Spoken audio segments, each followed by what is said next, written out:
And I think that probably brings us to the one tool that I probably use the most in the most formal way from therapy, because it's just so helpful, is the values stuff.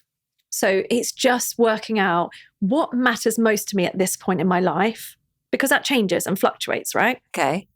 And so every few months, or sometimes when I just feel a bit out of sorts and I feel like life's everything's a bit upside down, I will just get a piece of paper and I'll split it into different boxes.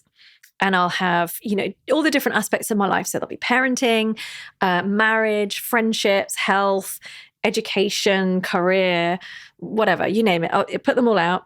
And then in each box, I'll just ask myself, what matters most to me in this area of my life? So not what I want to happen to me, but how I want to show up in good times and bad. So what I want to kind of represent in that part of my life.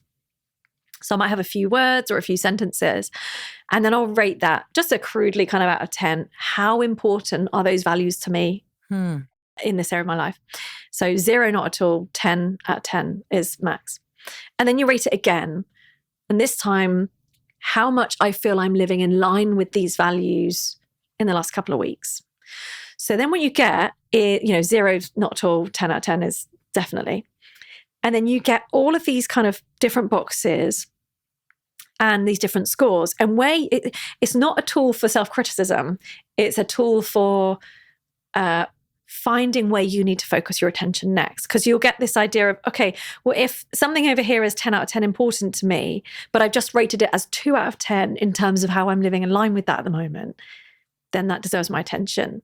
And it's not because you're failing. It's because life pulls us in different directions, right?